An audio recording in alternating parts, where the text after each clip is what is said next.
Hi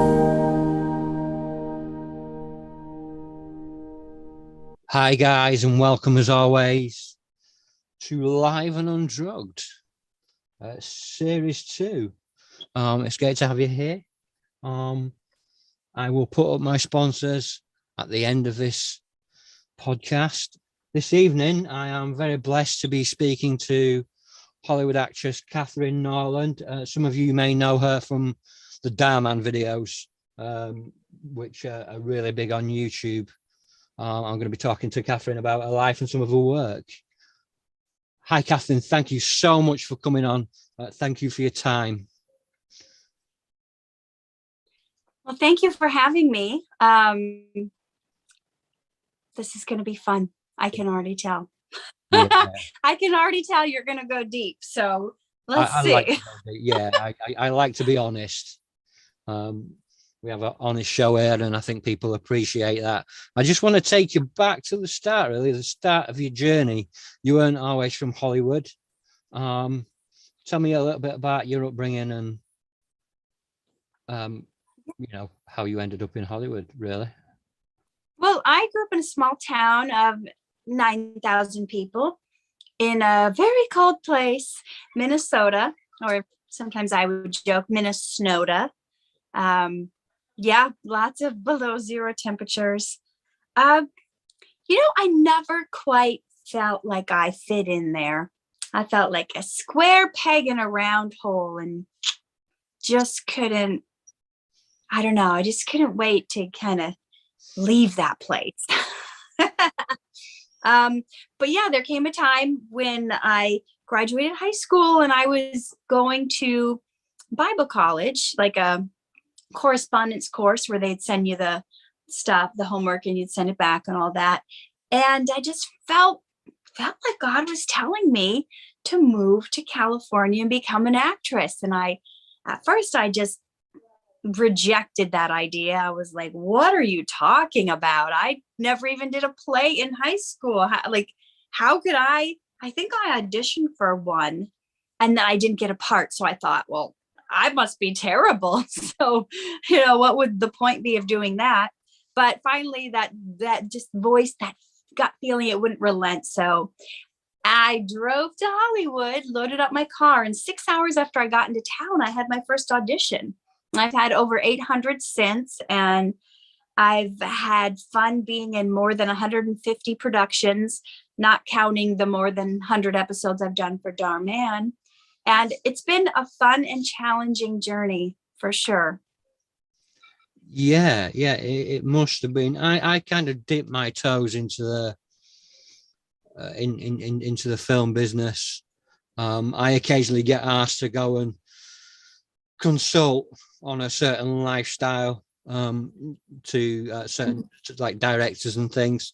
I was very, very lucky to have been able to kind of get thrown into the fire for Joanna Hogg and Martin Scorsese for the Souvenir, where I play Ray, and I got to speak to the actors about my life and kind of do this. But I've played a serial killer for CBS and things like that, all from a sleepy little Norfolk town in the UK. I don't think I could handle the heat of Hollywood, let's say. I think it would affect me really quite quickly. There must be a lot of negativity there. There is, but I feel like you find that anywhere. Truly. I mean, I think whatever you go looking for, you'll find. But I mean, things are heightened for sure. Appearances, how you want to come across, people faking their lifestyle or whatever. I mean, there's a lot of trickery, a lot of magic stuff. Yeah, but that, I don't know. I feel like with the prevalence of Instagram and people making their page look perfect and photoshopped, and I just feel like that's kind of everywhere now. It is, and I struggle with it. Being a parent, I do I do struggle with it. You know, I have teenage daughters. I have a teenage son. You know, all right, the boy's not really into Facebook or Instagram and stuff, but my teenage daughter is, and you know, I dip my toes into it and I look at it and I say, "Oh, these people presenting their life in a certain way with the flash cars and you know the photoshopped the Photoshop pictures, and which is a bugbear of mine anyway. You know, I wrote a book about exploitation, and I think it is. Is that the book Between the Street Lights and the Red Light? It is. Or is it yeah. a different? No, Okay. It's the same one. You know, in that book, I referenced the fact that you know human trafficking is in a lot of places and it's masked as a lot of different things. You know, it's not just sexual slavery, it's exploitation of you know a lot through Facebook and Instagram, Twitter, through photos, and you know I've done an expose on it. It's a dark world, and it does concern me as a parent. It concerns me not just as a parent, but as a person. And there's no regulation there. Yeah. And that really kind of concerns me as well. When we first got talking, I downloaded your book because in your book, you know, you do a lot of poetry, but you speak about, there's quite a powerful picture for the front of the book of you, and it's about plastic surgery, and it's about you know the way that people present themselves over there. That's the one. It really was a striking image, and you know when I read it, and I was kind of blown away by your honesty, and you know it says in there that when you saw it from when you got there, how has it affected you? How has it affected your journey? All these people and this, well, I won't say epidemic, but you know, all these people changing themselves, looking younger and things like that. How you? Well, it's not even just Hollywood anymore.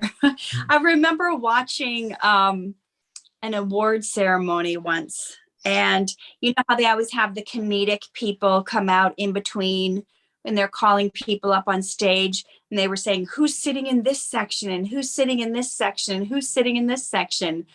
And then the host, he circled 3 people in this huge audience, and he said, and these are the only 3 that haven't had plastic surgery here tonight. Like, there's 3 people out of everyone. Actually, I think it wasn't even as broad as plastic surgery. I think the 3 he circled said, and these are the only 3 with their real natural breasts here tonight. You know, it's like a joke. And hearing a director say once, you know, they were razzing this director saying, how come you don't write more roles for women over 50? And, you know, they were getting mad because there's such this youth culture in Hollywood. And he said, I've tried to do films with 50-year-old women, but there's no 50-year-old women in Hollywood that look 50.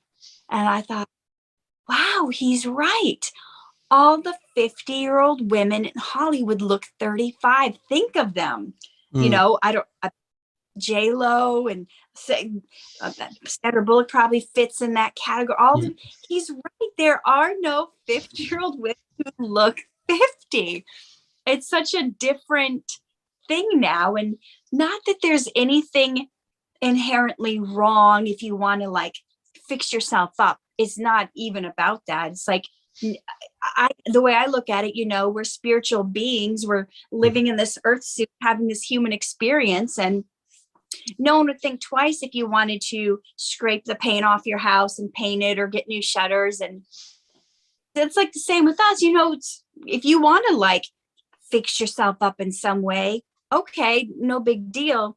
But I think the problem comes when you don't love yourself and you feel inadequate and you don't feel like you can shine, or you don't feel like you have worth or value anymore just because you get a couple lines on your face, or just because you gain 10 pounds, or just, you know, people start to feel like they're nothing, or they don't matter anymore. Or they get to a certain age or a certain weight and they become irrelevant. And I have experienced those times in Hollywood where the casting directors are telling me, oh no, you're too fat for this role, you're too old, you're too pale, you can't play this really messed up person because you're too pretty. But, you know, so there's been like times where I've been too much, but then I haven't been enough, or I've, you know, it's like, it's when they're constantly judging you by this outer package, it's hard sometimes not to think, well, is that all I am? So I can see it from both sides. The like, hey, just embrace yourself. You are who you are. You've got wisdom, experience, okay to age. But then I've also seen the other side where like, well, if you don't try to keep yourself the best possible, and if you focus only on your insides, you're going to get rejected and, you know, lose jobs because of it, especially if you're an entertainer. So you'll be passed over by someone who looks the part. Unrealistic expectations. Yeah, I mean, I've never been to I've been to one casting session ever in my life. You know, but I know many people that are in the business over here, and it's just as brutal, I believe. Yeah. And, you know, I have friends that, you know, I have a friend that has a group of clinics for aesthetics, as they say. And that's all fine, whatever people want to do. But I worry, where do you stop? You know, an eye lift or you know, I had to have a nose job because I had my nose broken really, really badly. That's I think that's the closest to cosmetic surgery that I've ever had, aesthetic surgery, to straighten it and plate it and things like that. But where do you stop? You know, you see these Hollywood actors and actresses, and they've got, you know, fillers in the lips, eye lifts, perhaps tattooed eyebrows, breast implants, cheek implants. Where does it stop? Where do you draw the line? Where does Hollywood draw the line on that? Do they? Yeah, they do. There's been some actresses who've done a lot of stuff to themselves, and then because it was too much or too extreme, they haven't gotten work after that. So they were so scared about not having the youth anymore that they went through extreme measures, maybe too much, maybe it didn't turn out, and then it backfired. And because of that, they're not getting hired or not having the work.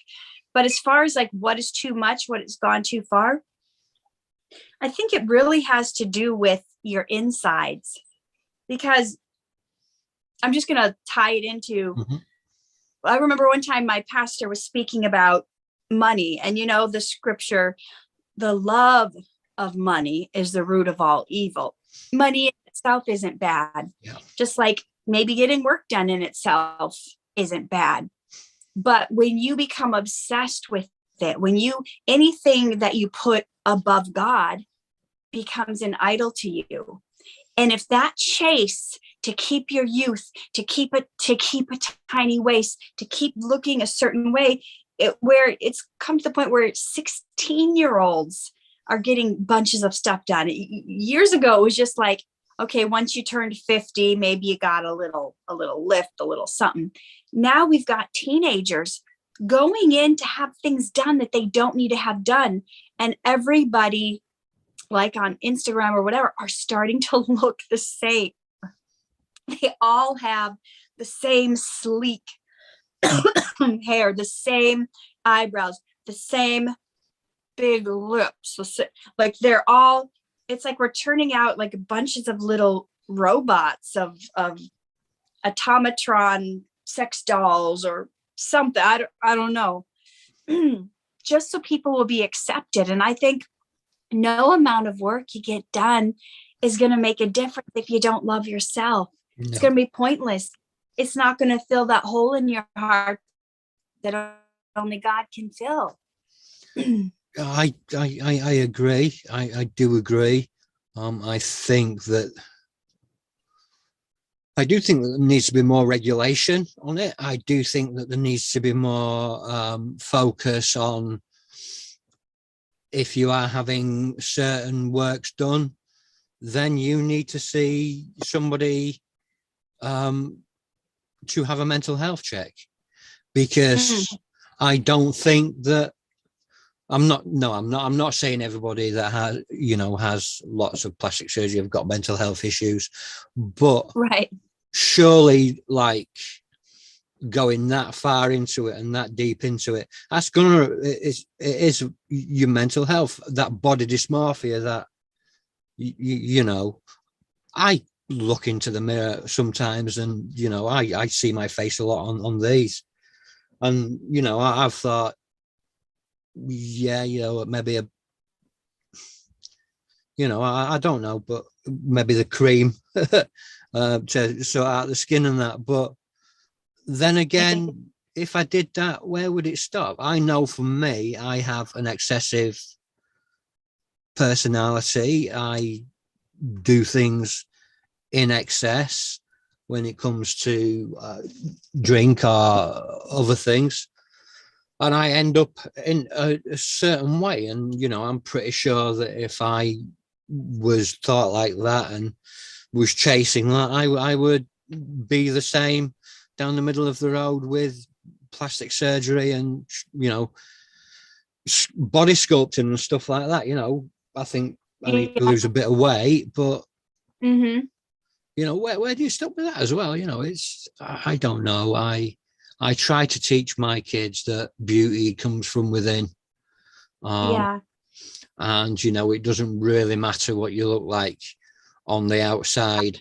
It's just how you treat other people and how other people treat you. But they go to school and then they have these influences of the other kids at school and things like Instagram and all these photos that are sculpted by an artist, whether it's actual cosmetic surgery or whether it's airbrushing. It's all the same to me. It's all going a bit too far. I really do struggle with it, because my kids see that and they think, well, why is my body not good enough? Why don't I look right? I'm not a size 0. I'll never be a size 0. Right. And they believe that, but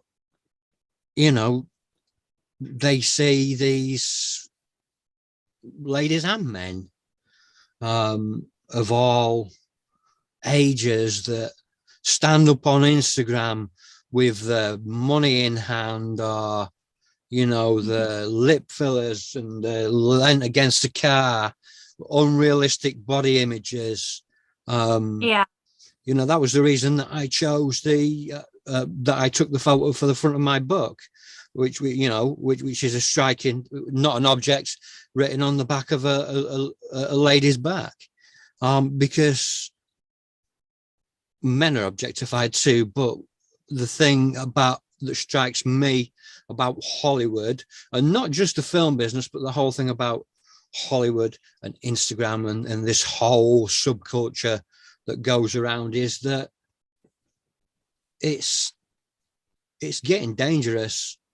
And what can we do to kind of educate people around there, apart from doing things like this and speaking open and honestly? Because I think you were brave for writing your book. Because I don't imagine there are many people that will go against the grain in Hollywood.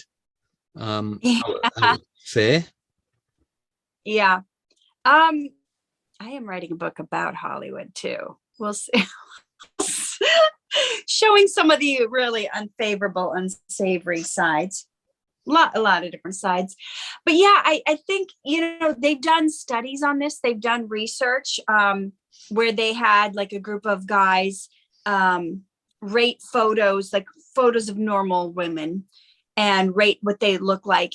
And they did like a study where they had people watch a TV show first, like maybe just a news program, or I don't know, just a regular TV show.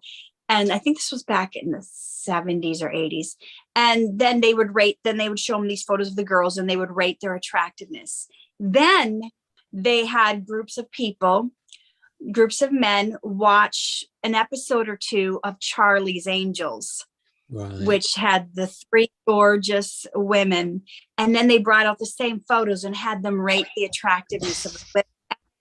I suspect after they watched an episode of Charlie's Angels, all the men rated the women as less attractive than the people who just watched a regular show before that. So, but there's like the pressure, even like newscasters nowadays are looking like movie stars. Like you can't even be like person that tells the news without having to come across super glamorous. And I remember maybe it was 8 or 10 years ago, I was with the director and we were working on a film project together, and he really took like a liking to me, like wanting to take me under his wings and help me with my career and all that. And he just kept saying, it's too bad you didn't get started earlier. It's really too bad that you're this old now. And I don't think you at the age you are, you're not going to make an acting career. This is 8-10 years ago. So I looked pretty good back then. And he was like, maybe I can get you to be a newscaster. Like I could see his wheels were turning, like he was trying to figure out, what can I do with someone as old as you? And it was this bizarre thing. And I was looking at him like, what are you talking about? I don't want to do the news. Like, that's not my thing. But he just could not see how I could possibly like have an acting career as old as I was eight years or so ago, 8 or 10. And so it's bizarre. It's twisted. It's morphed. And I had this experience myself after being here a number of years.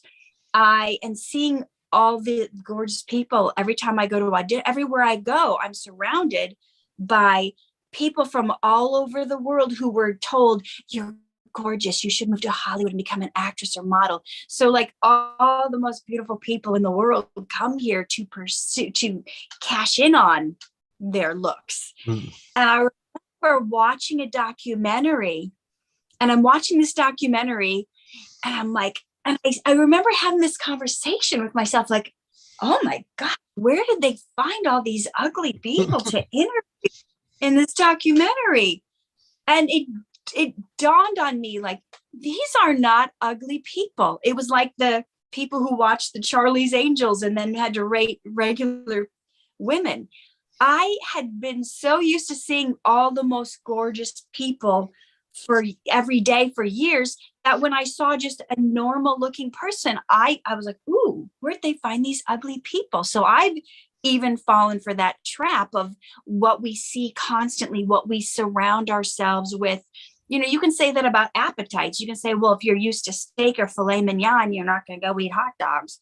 It's everything. We can get accustomed to seeing all of this. But the problem is then we start thinking our partner isn't good enough. Our spouse isn't good enough. We start complaining about how our girlfriend looks, how our boyfriend looks. We start looking in the mirror and being dissatisfied with ourselves, being down on ourselves, doubting our ability to accomplish anything, to achieve anything, because we're not enough. So it's this cycle that can lead to depression, and it can lead to anorexia and everything, the desire to keep changing and moving and shrink that waist and don't eat. And I mean, to the point where people aren't even drinking water because they'll see the scale go up and then their organs are failing. Hey there, it is Katherine Norland. I hope you enjoyed that video. And if you did, please hit the like button and subscribe to my channel. And if you guys think that this video would bless somebody else or if they need to hear it, please hit the share button.